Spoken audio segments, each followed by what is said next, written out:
नमस्कार दोस्तों, मैं एक बार फिर हाज़िर हो चुका हूँ आपका दोस्त आपके लिए एक नई वीडियो लेकर। दोस्तों, जैसा कि आप लोगों को पता है कि पर्सनल लोन के बारे में हमने सीरीज़ शुरू की है कि हम बैंक से पर्सनल लोन कैसे ले सकते हैं।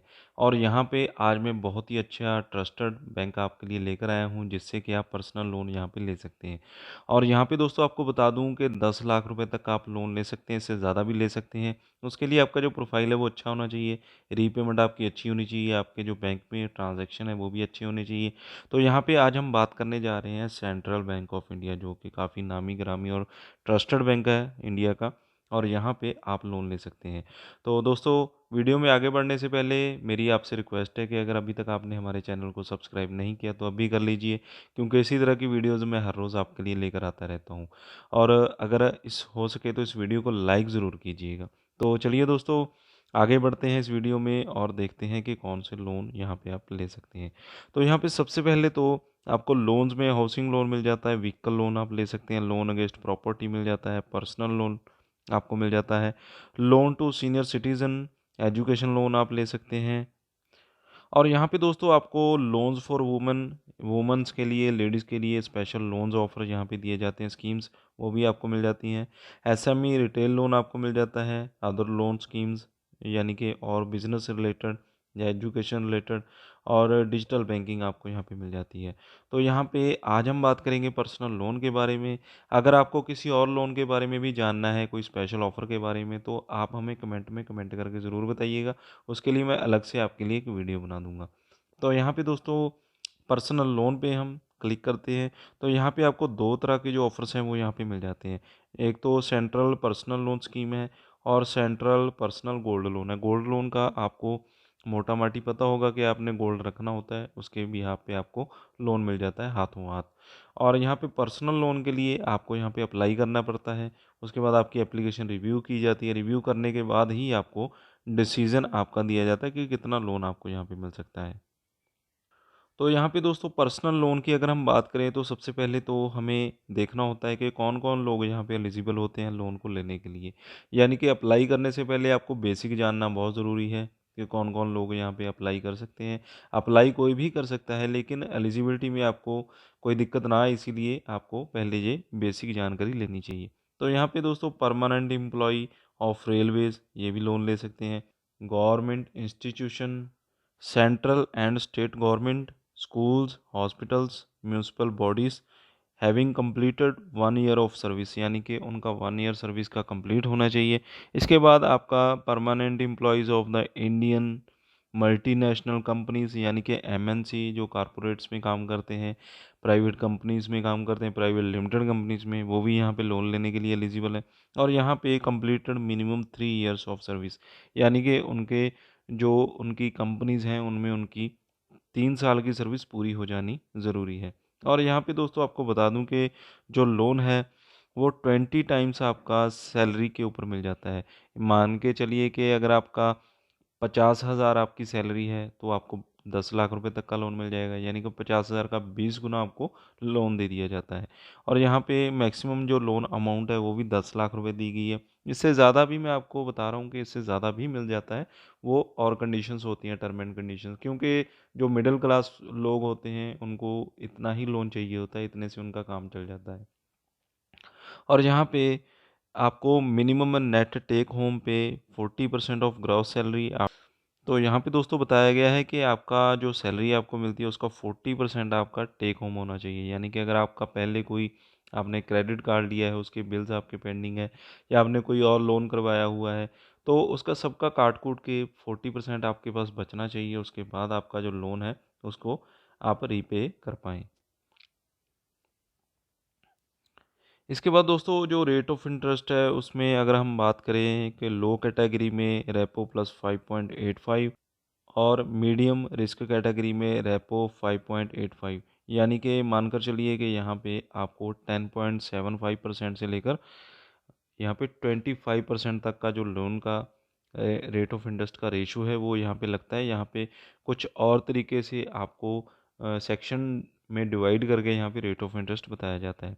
तो यहाँ पे रीपेमेंट का जो टाइम है वो भी काफ़ी अच्छा आपको मिल जाता है, 48 मंथ का, यानी कि 4 साल आपको आराम से मिल जाएंगे आपका लोन वापस करने के लिए। नॉर्मली 60 महीने भी मिल जाते हैं, लेकिन यहाँ पे 48 मंथ यहाँ पे मेंशन किया गया है।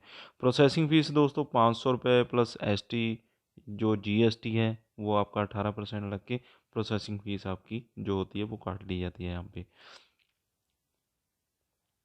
तो ये थी दोस्तों बेसिक जानकारी कि कौन कौन लोग यहाँ पे एलिजिबल हैं, कौन कौन लोग यहाँ पे अप्लाई कर सकते हैं। तो आपको बेसिक जानकारी तो यहाँ पे पता चल गई होगी। और यहाँ पे दोस्तों एक फॉर्म का सेक्शन होता है। फॉर्म का सेक्शन आपको इसीलिए दिया जाता है, जो भी लोग ब्रांच में जाकर लोन अप्लाई करना चाहते हैं उनको जो फॉर्म है वो डाउनलोड करने में दिक्कत ना आए और उसे भरने में दिक्कत ना आए।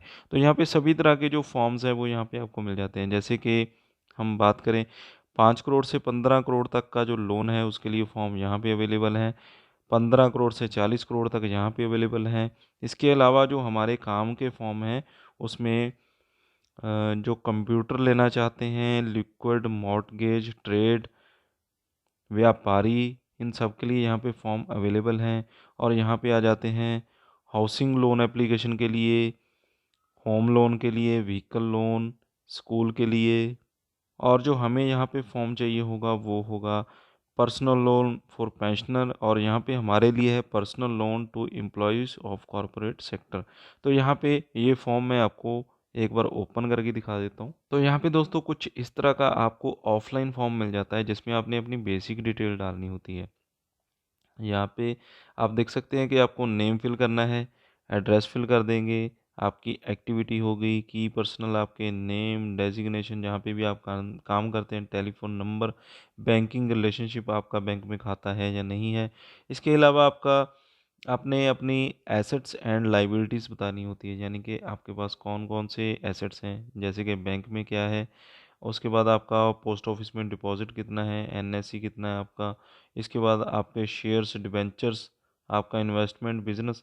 और यहाँ पे बोरोइंग फॉर्म में आपने यहाँ पे अमाउंट बतानी होती है। इसके बाद आपका डिटेल आ जाता है कि लोन अमाउंट आपको कितना रिक्वायर्ड है, पर्पस ऑफ लोन क्या है, आपको मेडिकल के लिए चाहिए, वेडिंग के लिए चाहिए, या आपने कोई नया काम शुरू करना है, जो होम का रेनोवेशन है। तो ये सब आपने यहाँ पे बता देना होता है। यहाँ पे आपके सिग्नेचर वगैरह आ जाते हैं। तो ये तो हो गया दोस्तों, आपने अगर अपना जो ऑफलाइन अपना जो लोन है वो अप्लाई करना है, ब्रांच में जाकर आप ये फॉर्म अपना फिल करके सबमिट करवा सकते हैं। वहीं पे आपके जो डॉक्यूमेंट है वो सबमिट हो जाते हैं, पूरी जानकारी भी आपको ब्रांच में मिल जाती है। इस तरह से आप अपना जो लोन है वो ऑफलाइन तरीके से अपना अप्लाई कर सकते हैं। और अभी हम देख लेते हैं दोस्तों कि ऑनलाइन तरीके से आपने लोन अपना कैसे अप्लाई करना है। तो यहाँ पे दोस्तों हम देख लेते हैं कि ऑनलाइन तरीके से आपने लोन अपना कैसे अप्लाई करना है। तो यहाँ पे आपको एक ऑप्शन मिल जाती है ऑनलाइन बैंकिंग की, इसको आपने ओपन कर लेना है।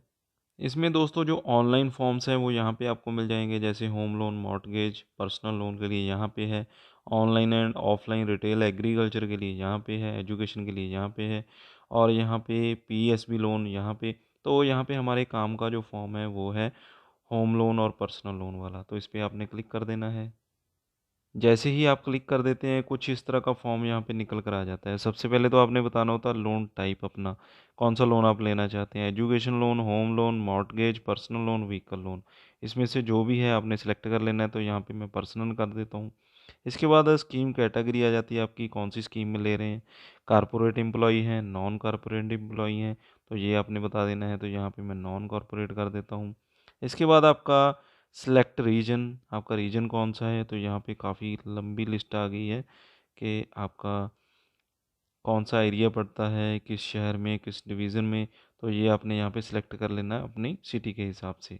इसके बाद दोस्तों आपकी जो ब्रांच है नियर बाई वो आपने बतानी होती है, जो सिटी आपने सेलेक्ट की है उसके नियर बाई जितनी भी ब्रांचेस होंगी वो यहाँ पे आपको बता दी जाती हैं। इसके बाद आपने अपनी सैलरी बता देनी है, आप सैलराइड है या सेल्फ एम्प्लॉयड। उसके बाद आपकी मंथली इनकम, मंथली आपके टैक्सेस कितने कटते हैं, अदर मंथली डिडक्शन कितनी होती है, डेट ऑफ बर्थ अपनी यहाँ पे आपने डाल देनी है। इसके बाद दोस्तों आपकी जो एप्लीकेशन है वो रिव्यू की जाती है। तो रिव्यू करने के बाद आपको आपकी जो रिक्वेस्ट नंबर है एक इशू कर दिया जाता है, और लोन का रिक्वेस्ट नंबर आपने रखना होता है संभाल कर, या उसका स्क्रीनशॉट ले सकते हैं। और साथ में आपको कस्टमर केयर से कॉल आ जाती है बैंक के एग्जीक्यूटिव से, क्योंकि बैंक के पास आपका जो फॉर्म है वो पहुंच जाता है। उसके बाद आपसे फ़ोन पे बात की जाती है कितना लोन आपने अप्लाई किया है, उतने लोन के लिए आप एलिजिबल हैं या नहीं, डॉक्यूमेंट्स आपके क्या-क्या हैं आपके पास, किस तरह से आपने सबमिट करने हैं।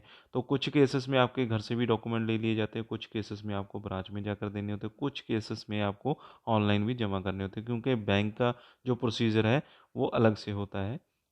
कुछ ही घंटों में, 12 घंटे या 24 घंटे में या 6 घंटे में आपके बैंक अकाउंट में जो लोन है वो ट्रांसफ़र कर दिया जाता है।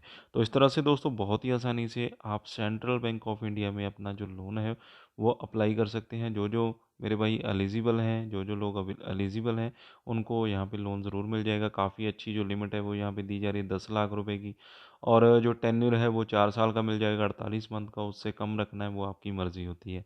तो चलिए दोस्तों, आज की वीडियो में बस इतना ही। अगर आपको ये इन्फॉर्मेशन अच्छी लगी हो तो इस वीडियो को लाइक ज़रूर कीजिएगा, और अगर आपने अभी तक हमारे चैनल को सब्सक्राइब नहीं किया तो अब भी कर लीजिए, और साथ में दिए गए बेल आइकन को दबाना ना भूलिएगा।